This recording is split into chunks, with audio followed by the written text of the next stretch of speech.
Hello दोस्तों, फिर से आप सभी का एक बार फिर से स्वागत है आपके अपने परिवार अध्ययन सेंटर में। आज हम लोग टॉपिक डिस्कस करने वाले हैं भारत का संविधान का भाग 1। तो देखिए, इससे पहले वीडियो की हमने क्या क्या बात करी। तो इससे पहले की वीडियो में हम लोगों ने संविधान की भाग के नाम समझ लिए थे, अनुसूचियों के नाम समझ लिए थे, संविधान निर्माण की यात्रा को समझ लिया था और प्रस्तावना को समझ लिया। ये कुछ 4-5 महत्वपूर्ण टॉपिक हम लोग पहले कवर कर चुके हैं। आप पूरी सीरीज को ध्यान से देखेंगे तो आपके एग्जाम पर्सपेक्टिव से काफ़ी प्रश्न हो चुके होंगे। और अगर आपको हमारी वीडियोस रेगुलर आप देख रहे हैं और आपको पसंद आ रही है तो ज़रूर अपने दोस्तों को इसको पहुंचाइए। ठीक बात है, तो चलिए हम आज के टॉपिक पर डिस्कस करना शुरू करते हैं। तो आज का हमारा अपना टॉपिक है संविधान का भाग 1।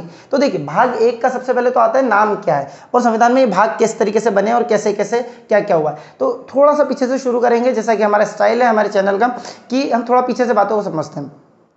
तो ये मुद्दा था कि जैसे जब भारत का संविधान 26 नवंबर 1949 को 1949 को तैयार हुआ और इसको 26 जनवरी 1950 को लागू किया गया, तो इसे कहते हैं मूल संविधान। अब आगे जब जब मैं मूल संविधान शब्द का प्रयोग करूंगा तब आप समझेंगे 26 जनवरी 1950 को लागू होने वाले संविधान के बारे में। तो मूल संविधान की थोड़ी सी बात कर लेते हैं हम लोग। यहाँ पे मूल संविधान किस प्रकार से था। तो देखिए, मूल संविधान तो मूल संविधान अगर आप देखेंगे तो मूल संविधान के अंदर आपको स्टार्टिंग में देखने को मिलता है कि यहाँ पर कुल मिलाकर के 22 भाग बनाए गए। अभी समझाते हैं भाग क्या होता है। अनुसूचियां बनाई गई 8 अनुसूचियां बनाई गई और अगर आप देखेंगे तो टोटल आपके 395 अनुच्छेद बनाए गए अनुच्छेद। और वर्तमान में अगर आप इन्हें देखेंगे, वर्तमान मूल संविधान एक चीज होती है और दूसरी चीज होती है वर्तमान संविधान। तो वर्तमान संविधान को भी एक बार देख लीजिए। वर्तमान में क्या स्थिति है, मतलब देखिए ऐसा इस प्रकार की बात है कि जब 26 जनवरी 1950 को हमारा संविधान, हमारे देश का संविधान, भारत देश का संविधान लागू हुआ तो उस संविधान के अंदर ये स्थिति मौजूद थी। फिर इसके अंदर धीमे धीमे संशोधन होते गए। इन संशोधनों के कारण संविधान का स्वरूप बदलता गया और आज जो हमारे पास में संविधान मौजूद है उसकी क्या स्थिति है। तो आज जो हमारे पास संविधान मौजूद है उसके अंदर अगर आप देखते हैं तो कुल 25 भाग है। यहाँ पर समझने वाली बात यह है कि अगर आप गिनती देखेंगे तो संविधान में आज भी गिनती में 22 भाग ही है। तो ये बड़े कैसे हैं, जैसे उदाहरण से समझ लीजिए कि पहले भाग 4 होता था, अब 4 के साथ साथ में ए को भी डाल दिया। तो एक नया नंबर नहीं डाल करके हमने उसमें ABCD करके इंट्रोड्यूस करा है। जो भी नई चीज़ हमने इंट्रोड्यूस करी है वो ABCD करके इंट्रोड्यूस करी है भाग के अंदर। तो गिनती में टोटल 25 भाग हो गए हैं, लेकिन वहाँ पर नंबर कौन सा डाला हुआ है, तो 22। कहने का मतलब अगर हमारी किताब के अंदर कोई चैप्टर, मान लेते हैं टोटल 10 चैप्टर है और हम उसमें एक नया चैप्टर इंक्लूड करना चाहते हैं, तो हमने 5वें नंबर पे चैप्टर पे एक नया चैप्टर इंक्लूड किया तो हम उसको बोल देंगे कि ये 5A चैप्टर है, ना कि हम उसको 11वें नंबर से डाल करके इंक्लूड करेंगे। तो इस तरीके से यहाँ पर संविधान में भागों की संख्या वर्तमान में 25 हो गई है, लेकिन वहाँ पर लिखी हुई संख्या है 22। इसके बाद में अगर आप देखते हैं और अगर आप ये नहीं बात समझ पा रहे हैं तो इसके लिए भाग का एक वीडियो बना रखा है, प्लेलिस्ट में आपको नीचे लिंक मिल जाएगा डिस्क्रिप्शन में, आप उसको देख करके वहाँ पर समझ सकते हैं। अगर बात करते हैं अनुसूचियों की तो वर्तमान में पहले 8 अनुसूचियां थी जो कि बढ़कर के 12 अनुसूचियां हो गई और इनका नंबर बदला है। इनका ऐसा नहीं हुआ है क्या 4-1, 4-2, 4-3, ऐसा नहीं। इसके अंदर अनुसूची का नंबर शामिल किया। पहले 8 थी, फिर 9, फिर 10, फिर 11, फिर 12, इस तरीके से अनुसूचियों को शामिल किया गया है। तो अनुसूचियां वर्तमान संविधान में कितनी है, 12। और अगर आप बात करते हैं इसके अंदर अनुच्छेद कितने हैं, तो अनुच्छेद इसके अंदर वही वाली बात आएगी, नंबर में है आज भी 395 अनुच्छेद, यानी कि 395 अनुच्छेद आज भी मौजूद है। लेकिन अगर आप इनकी गिनती करने लगेंगे तो ये 450 से भी ज्यादा अनुच्छेद आपको देखने को मिलेंगे। कुछ भी आपको 495 के आसपास में अनुच्छेद देखने को मिलेंगे, 495 के आसपास में। तो आप क्या समझे यहाँ पर कि अनुच्छेदों की संख्या भी बड़ी है, भागों की संख्या भी बड़ी है और अनुसूचियों की संख्या भी बड़ी है। यहां तक अगर आप मेरी बात समझ पा रहे हैं, आप इसको नोट कर लीजिए कि वर्तमान संविधान में ये स्थिति है और मूल संविधान में ये स्थिति थी। ठीक है, अब ये भाग और अनुसूचियों का क्या कॉन्सेप्ट है। अनुसूचियां तो हमारी किताब के पहले होती है। देखिए मैं देख रहा हूँ यहाँ किताब रखी हुई नहीं है, चलिए कोई बात नहीं, मैं आपको बताता हूँ कि जैसे क्या होता है कि एक किताब है और उस किताब के स्टार्टिंग के 5 पेज में अनुसूचियां हो गई तो अलग मामला हो गया। उसके बाद में यहाँ पर मान लेते हैं कि पूरी किताब के अंदर पॉइंट्स लिख रखे हैं, इन पॉइंट्स को हम लोग कह रहे हैं अनुच्छेद। 1 पॉइंट, 2 पॉइंट, 3 पॉइंट, 4 पॉइंट ऐसे नंबर डाल करके हमने टोटल 395 अनुच्छेद लिख दिए। 395 अनुच्छेद आर्टिकल्स, मतलब इंडियन कॉन्स्टिट्यूशन के अंदर अनुसूचियों को हटा दो, जो कि 12 अनुसूचियां उनको अलग हटा दो। उसके अलावा अगर आप देखोगे तो 1, 2, 3, 4, 5, 6, 7, 8, 9 ऐसे करते करते आपके 395, समझ गए मेरी बात को, 395 इतने टोटल अनुच्छेद दे रखे हैं, आर्टिकल दे रखे हैं। अब इसमें से क्या होगा कि कुछ पॉइंट, जैसे 1 2 3 4 ये 4 पॉइंट अगर एक जैसी बात करते हैं तो उनको बोल दिया पार्ट 1। अगर फिर अगले 4-5 आर्टिकल एक जैसी बात करते हैं तो उनको बोल दिया पार्ट 2। हो सकता है 10-20 आर्टिकल एक जैसी बात करते हो, 10-12 आर्टिकल, तो उनको पूरे को एक ग्रुप बना के बोल दिया पार्ट 3। फिर ऐसे और आगे बढ़े पार्ट 4, पार्ट 5। तो पार्ट और अनुच्छेद ये दोनों एक ही चीज है, मतलब संविधान के भाग और संविधान के अनुच्छेद, संविधान के पार्ट और संविधान के आर्टिकल, ये दोनों एक ही चीज है। तो जो आर्टिकल के ग्रुप है इनको पार्ट मतलब कह दे रहे हैं। कुछ आर्टिकल लिए उनका एक पार्ट बना दिया, फिर कुछ आर्टिकल लिए उनका दूसरा पार्ट बना दिया। इस तरीके से हमारे संविधान के टोटल आज की तारीख में मौजूदा संविधान में 25 भाग है और मूल संविधान में 22 भाग थे। यहां तक आप समझ गए होंगे। तो इन भाग को हमारे को डिस्कस करना होता है, एक एक करके हम पूरे के पूरे 25 भाग को डिस्कस करेंगे आगे की सारी सीरीज में। आज की वीडियो में हम लोग भाग 1 को शुरू करने वाले हैं, तो भाग 1 से हमारा कार्यक्रम शुरू होगा। यहां तक आप नोट कर लीजिए। चलिए देखिए, अब भाग 1 की बात कर रहे थे हम लोग, भाग 1 की बात कर लेते हैं। तो भाग 1 में कहां से कहां तक आर्टिकल आते हैं। मैंने कहा ना कि आर्टिकल का बंच होगा, तो कौन से आर्टिकल से लेके कौन से आर्टिकल तक आप भाग 1 कहेंगे। तो संविधान के अंदर आर्टिकल नंबर, अनुच्छेद नंबर या आर्टिकल नंबर 1 से लेकर के अनुच्छेद नंबर 4 तक, ये सब कहलाता है भाग 1। ये बहुत छोटा भाग है, काफी छोटा भाग है। तो अनुच्छेद नंबर 1 से लेकर के 4 तक हो जाता है। ठीक बात है, देखते हैं आगे, समझते हैं हम बातों को। तो इसमें सबसे पहले आता है अनुच्छेद नंबर 1। अनुच्छेद नंबर 1 इधर से शुरू करते हैं। अनुच्छेद 1, देखिए अनुच्छेद 1 क्या कहता है। सबसे पहले यहां पर भारत का नाम दिया गया है, भारत। अनुच्छेद 1 में लिखा है भारत अर्थात इंडिया। भारत अर्थात इंडिया क्या होगा, राज्यों का संघ होगा। एक एक बात समझेंगे हम लोग इस पूरे टॉपिक को। भारत अर्थात इंडिया राज्यों का संघ होगा, संघ होगा ये कहा गया है। ठीक है, इसके बारे में और भी बातें करेंगे। तो देखिए, पहले तो सबसे पहले ये वाली बात हो गई कि भारतीय संविधान के हिसाब से भारत के केवल 2 नाम हैं और कोई नाम नहीं है। मतलब हिंदुस्तान, आर्यव्रत, जम्बू द्वीप, इस तरह के जो नाम हो जाते हैं, भारतवर्ष, ये सारे नाम हमारे संविधान के हिसाब से हमारे देश के नहीं है। हाँ, पौराणिक कथाओं के हिसाब से, हमारी मान्यताओं के हिसाब से हमारे देश का नाम हिंदुस्तान भी है, आर्यव्रत भी है। ठीक है, उसके अलावा और भी आपको जो जो पता है, जम्बू द्वीप, भारतवर्ष, ये सारे नाम हो जाते हैं। लेकिन वर्तमान भारत के संविधान के हिसाब से इस जमीन का जिसके हम नागरिक हैं, इसका नाम भारत या इंडिया है। भारत अर्थात इंडिया, यानी भारत का ही मतलब है इंडिया। तो ये 2 नाम हमारे संविधान में हमारे देश के रखे गए हैं, एक भारत और एक इंडिया। तो आपका ऑप्शन इसमें किस तरीके से आ सकता है कि भारत का, भारतीय संविधान के अनुसार भारत का नाम क्या है या देश का नाम क्या दिया हुआ है, भारत, हिंदुस्तान, जम्बू द्वीप और आर्यव्रत। तो आप भारत पे टिक कर देंगे। ऐसे इंडिया भी ऑप्शन में हो सकता है और भारत भी हो सकता है। तो ए और बी दोनों के दोनों, इस तरीके से आपको प्रश्न मिल सकता है। तो सबसे पहले भारत अर्थात इंडिया, ये अब एक बात तो क्लियर हो गई। दूसरी बात होती है राज्यों का संघ होगा। अब ये संघ क्या चीज है इसको समझिए। यहां पर एक संघात्मक शासन व्यवस्था होती है भारत के अंदर। तो देखिए, 2 प्रकार की शासन व्यवस्था हो सकती है। शासन व्यवस्था, शासन व्यवस्था, व्यवस्था 2 प्रकार की शासन व्यवस्था हो सकती है। एक होती है संघात्मक शासन व्यवस्था, संघात्मक शासन व्यवस्था, और एक होती है आपका एकात्मक शासन व्यवस्था। एकात्मक शासन व्यवस्था, एकात्मक शासन व्यवस्था। तो देखिए, एक एक करके समझते हैं हम लोग। संघात्मक शासन व्यवस्था क्या होती है, पहले इसको समझते हैं। संघात्मक शासन व्यवस्था को अगर आप समझना चाहते हैं तो देखिए, ऐसा होता है कि जब कोई एक देश होता है और उस देश के अंदर अगर आप देखते हैं अलग अलग राज्य बने हुए होते हैं, और इन राज्यों के ऊपर एक कमांडर होता है। मतलब पूरे देश की इस पूरे देश की एक गवर्नमेंट होगी और इन सबकी एक एक अपनी अपनी गवर्नमेंट होगी। इस तरह की व्यवस्था को कहते हैं हम लोग संघ या संघात्मक शासन व्यवस्था। इस तरह की व्यवस्था को हम लोग कह देते हैं संघ। मतलब जब किसी देश के अंदर अलग अलग राज्य बने होते हैं और उन राज्यों के ऊपर एक सेंट्रल गवर्नमेंट होती है, इस बात को कहते हैं हम लोग संघ।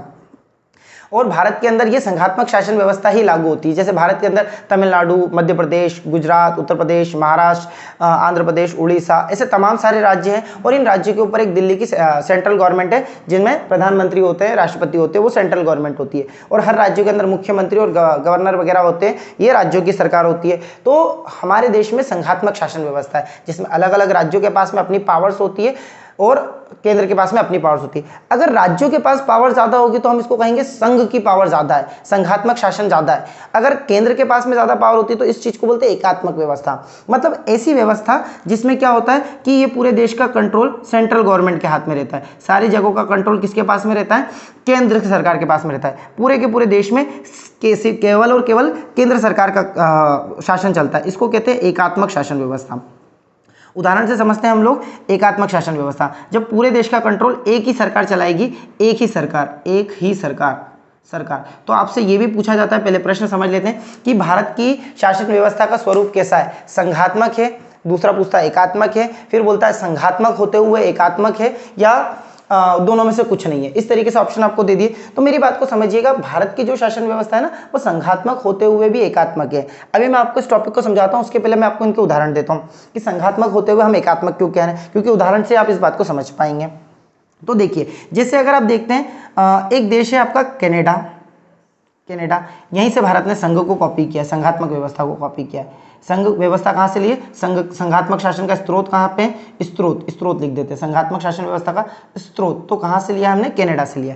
अब देखिए कनाडा में क्या है, अलग अलग राज्य बने हुए हैं, और इन राज्यों के अंदर अपनी अपनी सरकार है, और इन सरकारों के बाद में केंद्र सरकार है, और इन राज्यों की अपनी पावर हो गई, केंद्र सरकार की अपनी पावर हो गई, और सारे मिलकर के एक देश बना रहे हैं। ठीक है, तो इस व्यवस्था को हमने कह दिया संघात्मक शासन व्यवस्था। उसके अलावा एक ऐसा देश देखिए जिसमें एकात्मक व्यवस्था है, ये कौन सा उदाहरण आपको मिल जाएगा, ब्रिटेन का। ब्रिटेन के अंदर आपने कभी सुना है अलग कोई राज्य, आपने वहां पे शहरों के नाम सुने होंगे, लंदन सुना होगा, और दूसरे एडिनबर्ग वगैरह, पूरे यूके के अंदर की बात कर लेते तो एडिनबर्ग वगैरह सुने होंगे, ठीक है, बेलफास्ट सुना हो सकता है, और नहीं भी सुना तो आप यहाँ पे याद रखिएगा लंदन एक शहर है, आपने कभी भी उसके किसी राज्य का नाम नहीं सुना। जबकि अमेरिका की आप बात करते हो तो फ्लोरिडा, लॉस एंजल्स, वाशिंगटन, आप ये ज्यादातर जगहों पर आप क्या सुन लेते हो, प्रदेश के नाम सुनते हो, राज्यों के नाम सुनते हो। अमेरिका भी एक क्या है, संघात्मक शासन व्यवस्था है।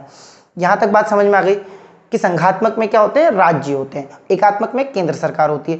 अब अमेरिका में भी राज्य है और कनाडा में भी राज्य है, तो भारत ने कनाडा की संघात्मक व्यवस्था ली, अमेरिका की संघात्मक व्यवस्था नहीं ली। तो इसमें क्या अंतर है समझते हैं कि कनाडा में जो राज्य है ना, उन राज्यों की पावर थोड़ी कम है और केंद्र सरकार की पावर थोड़ी ज्यादा है। जबकि अमेरिका में आप देखोगे तो जो राज्य सरकारें हैं, उन राज्य सरकारों की पावर ज्यादा है। मतलब अमेरिका का कोई राज्य कल को उस देश से अलग होकर के अपने आप को एक अलग देश घोषित कर सकता है।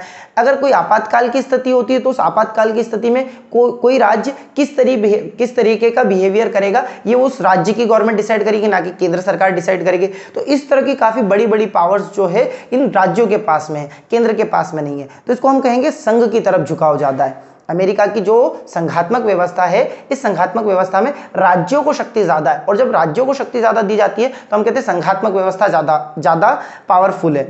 अगर हम कहते हैं कि एकात्मक शक्ति ज्यादा पावरफुल है, इसका मतलब होता है कि सारी पावर राज्यों से लेकर के केंद्र सरकार को अगर हमने दे दी, सारी पावर राज्यों से लेकर के केंद्र सरकार को दे दी, तो एकात्मक व्यवस्था ज्यादा मजबूत है या ज्यादा पावरफुल है। तो भारत के अंदर है तो संघात्मक व्यवस्था, मतलब राज्यों के पास में अपनी अपनी पूरी पावर है। ये वाली बात आपको समझ में आ गई ना कि संघात्मक क्या होता है, एकात्मक क्या होता है। और ये सारी बात की कनाडा का हमने संघात्मक शासन कैसे लिया है, अमेरिका का क्यों नहीं लिया, क्योंकि हमारे यहाँ पे राज्यों को उतनी पावर नहीं है। अब समझते भारत संघात्मक होते हुए एकात्मक कैसे है। भारत की व्यवस्था कैसी है, संघात्मक होते हुए एकात्मक। भारत की शासन व्यवस्था कैसी है, संघात्मक होते हुए एकात्मक। ये आपको नोट करना है, क्या है ये, भारत की शासन व्यवस्था। भारत की शासन व्यवस्था संघात्मक होते हुए एकात्मक, इसका क्या मतलब है समझते हैं। तो देखिए भारत के अंदर क्या है, अलग अलग राज्य जो अभी हमने नाम लिए, मध्य प्रदेश, कश्मीर, जम्मू कश्मीर, लद्दाख, पंजाब, हरियाणा, उत्तर प्रदेश, सारे राज्य और यूनियन टेरिटरी भारत के अंदर है। ठीक बात है। अब इन राज्यों, अगर मान लेते भारत के अंदर कोई भी विकट परिस्थिति आती है, कोई हमला होता है, युद्ध की स्थिति बनती है, गृह युद्ध की स्थिति बनती है, आपातकाल लगता है, वित्तीय आपातकाल लगता है, ऐसी किसी भी गंभीर समस्या के समय देश के अंदर हमारे संविधान में लिख रखा है कि अल्टीमेटली हम केंद्र सरकार के नियमों को मानेंगे, ना कि राज्य सरकार के हम इस नियमों को मानेंगे। मतलब आपातकाल की स्थितियों में हम लोगों को केंद्र सरकार की बात माननी होगी। दूसरी बात, कल को कोई राज्य ऐसे अपने आप को अलग करके एक नया देश नहीं बना सकता, तो इसमें भी केंद्र सरकार ज्यादा पावरफुल है कि केंद्र किसी राज्य को चाहे अगर कोई अलग होने की डिमांड कर रहा है तो उसका पूरा प्रशासन अपने हाथों में ले सकती है। केंद्र सरकार उस राज्य से उस राज्य का सारा प्रशासन अपने पास ले सकती है। तो यहाँ पर केंद्र ज्यादा पावरफुल हो गया ना। तो भारत में राज्य है और राज्य की अपनी पावर्स भी है, लेकिन अगर कोई गड़बड़ी की स्थिति बनती है या किसी संशय की स्थिति बनती है तो ऐसी स्थिति में केंद्र सरकार को ज्यादा पावर है, ताकि ये राज्य टूट करके अलग ना हो जाए या इस भारत से बगावत ना कर दे या अपनी शक्तियों में बढ़ोतरी ना कर ले। तो इसलिए भारत के संविधान में ज्यादा ताकत संघात्मक शासन होते हुए भी एकात्मक को दी गई है। मतलब राज्यों को अपनी पावर दी गई है, इसके बाद में भी केंद्र सरकार को एकात्मक शासन को ज़्यादा व्यवस्था दी गई है। तो इस पूरे कार्यक्रम में हमने क्या क्या समझा। भारत अर्थात इंडिया जो कि हमारे देश का नाम है, एक राज्यों का संघ है। संघ होने का मतलब है कि भारत के अंदर अलग अलग राज्य है और इन राज्यों की अपनी अपनी गवर्नमेंट है और एक केंद्र सरकार की गवर्नमेंट है। इसी बात को हम संघात्मक शासन व्यवस्था कह देते हैं। एकात्मक व्यवस्था किसे कह देते हैं? ऐसी व्यवस्था जिसके अंदर एक केवल सेंट्रल गवर्नमेंट होती है उसको एकात्मक व्यवस्था कह देते हैं। किसी देश में पूरी तरीके से संघात्मक व्यवस्था है, इसका उदाहरण है अमेरिका। किसी देश में पूरी तरीके से एकात्मक शासन व्यवस्था है, इसका उदाहरण है आपका यूके। यूएसए में पूरी तरीके से संघात्मक है, मतलब शासन के राज्यों के पास में ज़्यादा पावर है। और अगर ज़्यादातर पूरी पावर आपके किसी एक केंद्र सरकार के पास में हो तो इस प्रकार का उदाहरण हो जाता है यूके। भारत किस प्रकार का उदाहरण है कि संघात्मक है और संघात्मक होते हुए भी एकात्मक है, मतलब उसमें इस तरह का सिस्टम है जिसमें अलग अलग राज्य उनके पास में अपनी गवर्नमेंट है लेकिन केंद्र सरकार की पावर थोड़ी ज़्यादा कर दी है। तो संघात्मक होते हुए भी एकात्मक भारत की शासन व्यवस्था है। इस पूरे कॉन्सेप्ट को अगर आप समझ गए होंगे तो इससे थोड़ा सा आगे बढ़ते हैं। देखिए एकात्मक संघात्मक, इसका स्क्रीनशॉट लेना ले लीजिए। चलिए आगे देखते हैं, हम लोग इसी बात को आगे और समझते हैं कि भारत में कैसे कैसे व्यवस्था आगे बढ़ती है। ठीक है, तो संघात्मक होते हुए भी एकात्मक, इसीलिए क्या कहा जाता है भारत को, ऐसा कहा जाता है विनाशी राज्यों का। विनाशी राज्यों का मतलब ऐसे राज्य जो खत्म हो सकते हैं। विनाशी राज्यों का, विनाशी राज्यों का अविनाशी संघ, मतलब भारत को कहा जाता है विनाशी राज्यों का अविनाशी संघ, ये कहा जाता है। अगर आपसे पूछे भारत के संघ को क्या कहा जाता है तो विनाशी राज्यों का अविनाशी संघ कहा जाता है कि ये राज्य अपने आप में खत्म हो जाते हैं लेकिन इन संघों को, इन सारे राज्यों को जोड़ करके एक संघ बनाया और ये संघ अविनाशी है, कोई राज्य से अलग नहीं हो सकता। इस तरीके का ये भारत का संघ है। ठीक है, अब भाग 1 के अगले आर्टिकल पे चलते हैं। हमने अनुच्छेद 1 को काफी अच्छे से डिस्कस कर लिया, अब हम अनुच्छेद 2 को डिस्कस करेंगे। अनुच्छेद 2 की बात करते हैं। अनुच्छेद 2, देखिए अनुच्छेद 2 क्या कहता है। अनुच्छेद 2 में, अनुच्छेद 2 के अनुसार हमारे संविधान के संविधान निर्माताओं ने संसद को इतनी शक्ति दी है कि वो इसमें किसी नए राज्य को शामिल कर सकते हैं, या हम इसको इस तरीके से बोल सकते हैं कि अनुच्छेद 2 के अनुसार संसद को ये कहां पर लिखा है? संविधान में लिखा है। उसके कौन से आर्टिकल में लिखा है? आर्टिकल नंबर 2 में। भाग कौन सा है? भाग 1। उसमें क्या लिखा है कि संसद को 2 प्रकार की शक्तियां है, 2 प्रकार की शक्तियां, 2 प्रकार की शक्तियां है, 2 प्रकार की। अब कौन कौन से 2 प्रकार की शक्तियां जरा नोटिस कर लेते हैं हम लोग। एक इसके अंदर शक्ति आती है आपकी कि भारत किसी भी नए राज्य को संघ में शामिल कर सकता है, किसी भी नए राज्य को संघ में शामिल कर सकता है। नए राज्य को, ऐसा राज्य जो अभी तक संघ में शामिल नहीं है उसको संघ में शामिल कर सकता है। नए राज्य को संघ में शामिल करने की शक्ति, शामिल करने की शक्ति।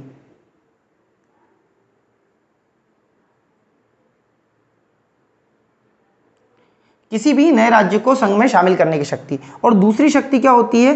नए राज्य की स्थापना करने की शक्ति।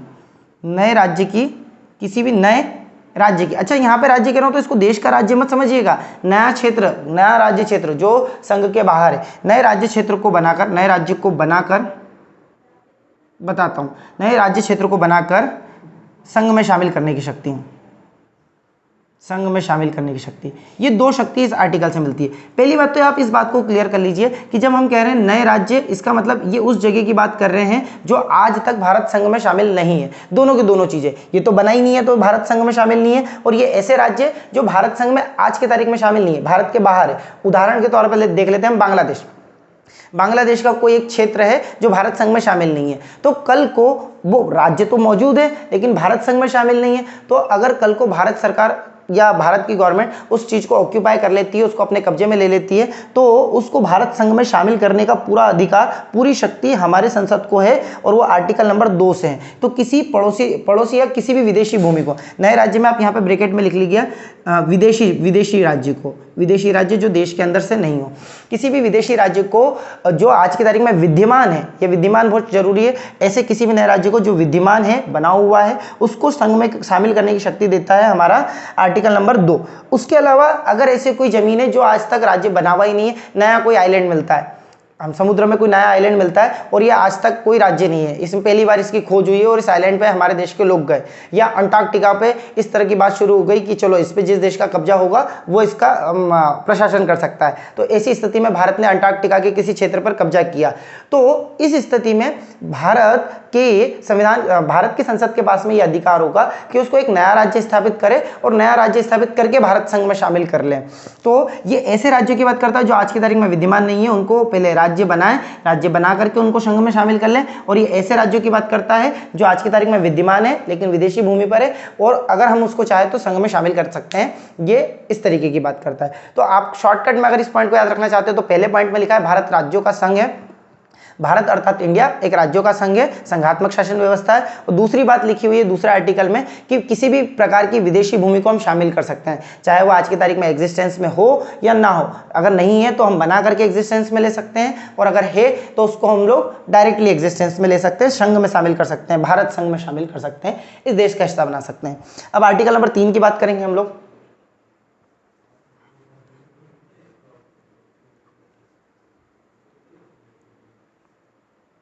आर्टिकल नंबर 3 की बात करेंगे हम लोग।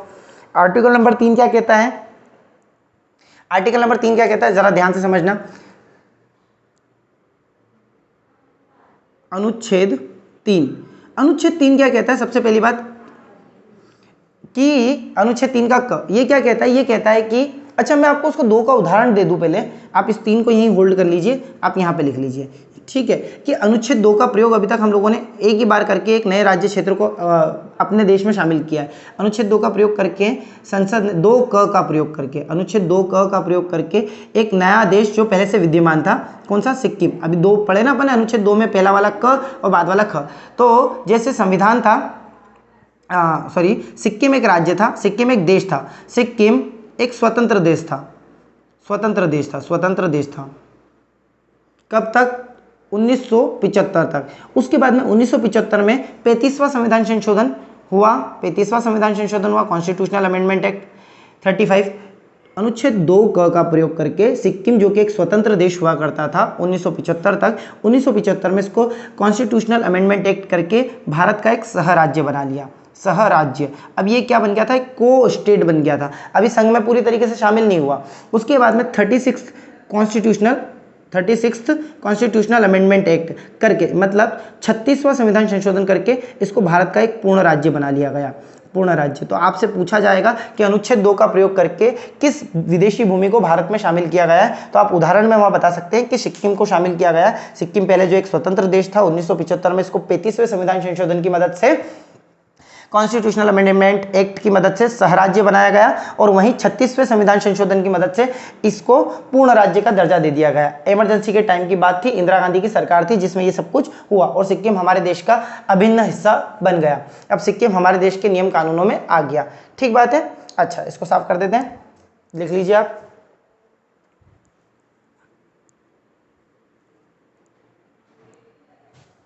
ठीक है, अनुच्छेद, अब देखिए अनुच्छेद 3 की बात कर रहे हैं हम लोग। अनुच्छेद 3 की बात कर रहे हैं तो सबसे पहले ये कहता है कि किसी भी राज्य को भारत, मतलब भारत की संसद, भारत की संसद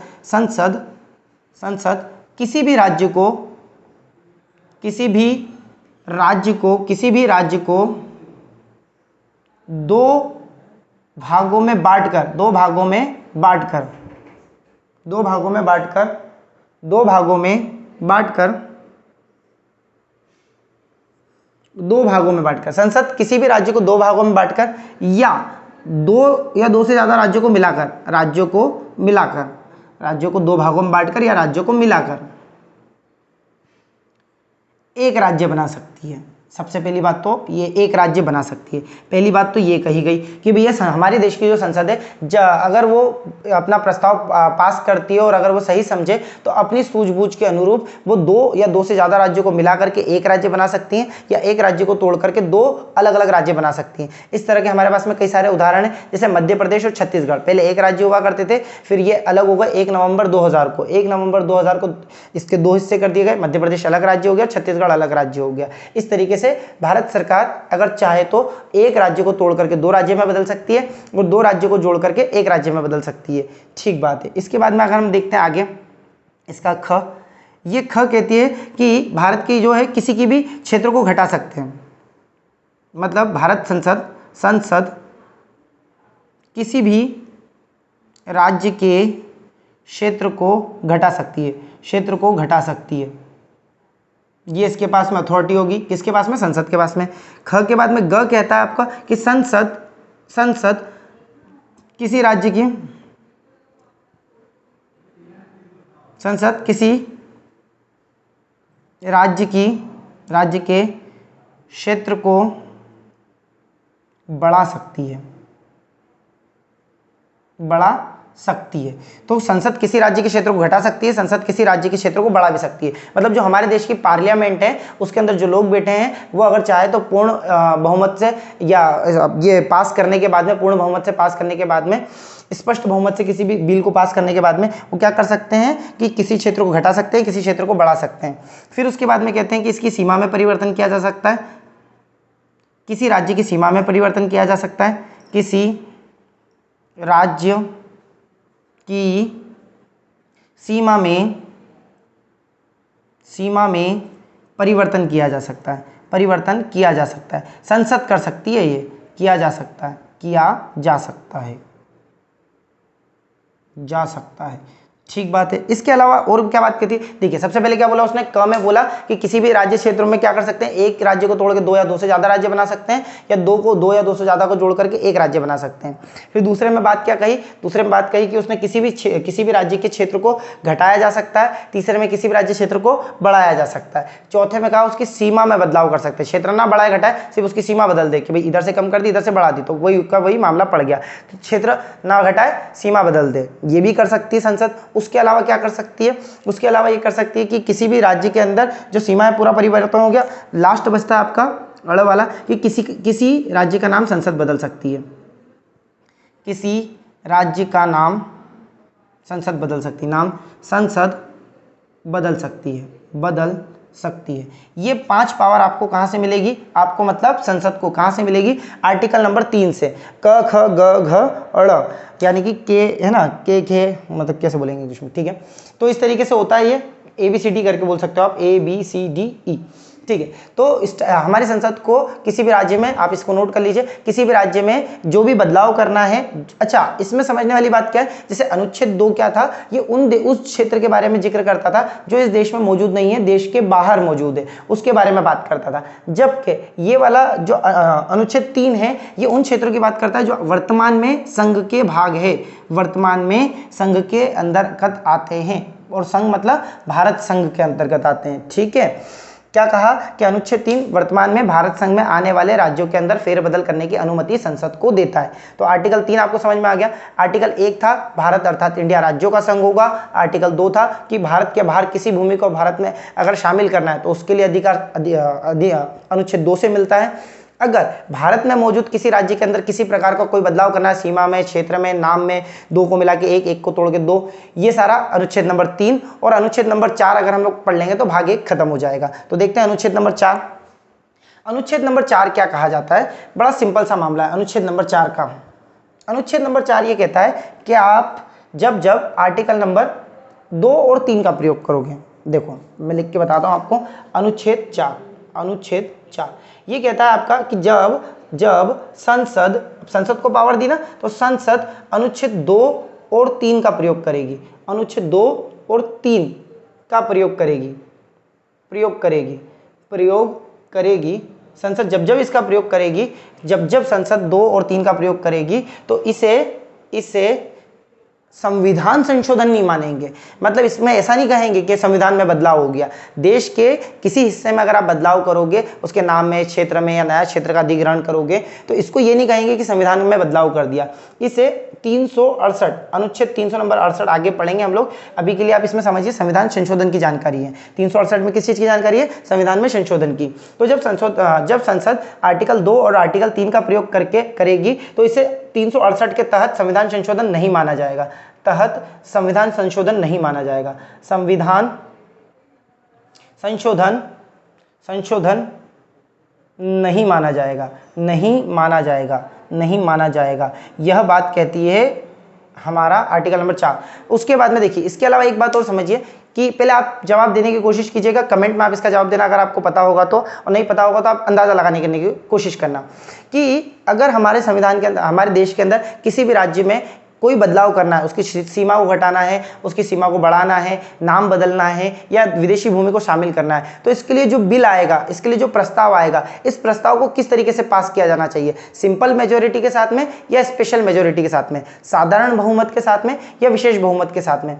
साधारण बहुमत और विशेष बहुमत का मैं अभी हल्का सा मतलब बता देता हूं। साधारण बहुमत होता है कि जितने लोग मौजूद है उसमें आधे से ज्यादा, एक भी ज्यादा अगर बोल देगा, 50% + 1 कैंडिडेट अगर बोल देंगे हाँ तो वो पास हो जाएगा, और 50% + 1 कैंडिडेट बोल देंगे ना तो वो फेल हो जाएगा। ये कहलाता है साधारण बहुमत। और अभी जो विशेष बहुमत की बात करते हैं तो अभी जो मौजूद लोग हैं वो उसके 2/3 लोग मतलब 66% लोग अगर हाँ बोलेंगे तो ही वो बिल पास होगा, 50% पे पास नहीं होगा। तो अगर हमें हमारे देश के संविधान में हमारे देश की किसी राज्य में इस प्रकार का बदलाव करना है तो वो कौन से बिल से पास होगा, साधारण बिल से या विशेष बहुमत से? आप कमेंट कर दीजिए वीडियो को पॉज करके। यहाँ पर मैं आपको आगे बताता हूँ। देखिए, जब संसद 2 और 3 का प्रयोग करेगी और इसे संविधान संशोधन नहीं मानेगी, तो संविधान संशोधन नहीं मानेगी तो ये बिल होगा साधारण बिल। और जब साधारण बिल संसद के अंदर आएगा तो ये साधारण बहुमत से पास होगा। सुनने में समझने में ऐसा लगता है कि ये विशेष बहुमत से पास होगा, परंतु इस प्रकार का कोई बिल जो आएगा वो साधारण बहुमत से पास होगा। इस प्रकार का कोई भी बिल कैसे पास होगा? साधारण बहुमत से पास होगा, साधारण बहुमत से पास होगा, बहुमत से पास होगा, पारित होगा। ठीक है, इसको नोट कर लीजिए। साधारण बहुमत से कोई भी बिल जो राज्य के अंदर बदलाव करेगा इससे पास होगा। ठीक है, तो आज के इस टॉपिक में हम लोगों ने संविधान के भाग 1 को समझा है। भाग 1 आपके लिए जल्दी लेकर आके आएंगे। आप इस तरीके से हमारे चैनल को देखते रहिए, वीडियो को समझिए, चैनल को समझिए। और अगर आपको हमारा पूरा कंटेंट अच्छा लग रहा है, वीडियो अच्छी लग रही है, अच्छा डेटा मिल रहा है और हमारे टॉपिक समझ में आ रहे हैं, तो इसको अपने दोस्तों तक जरूर शेयर कीजिए, हमें और लोगों तक पहुँचाइए। ठीक है, तो देखने के लिए धन्यवाद। बने रहिए इसी तरीके से। आप सभी का स्वागत रहेगा आपके अपने परिवार अध्ययन सेंटर में। Thank you.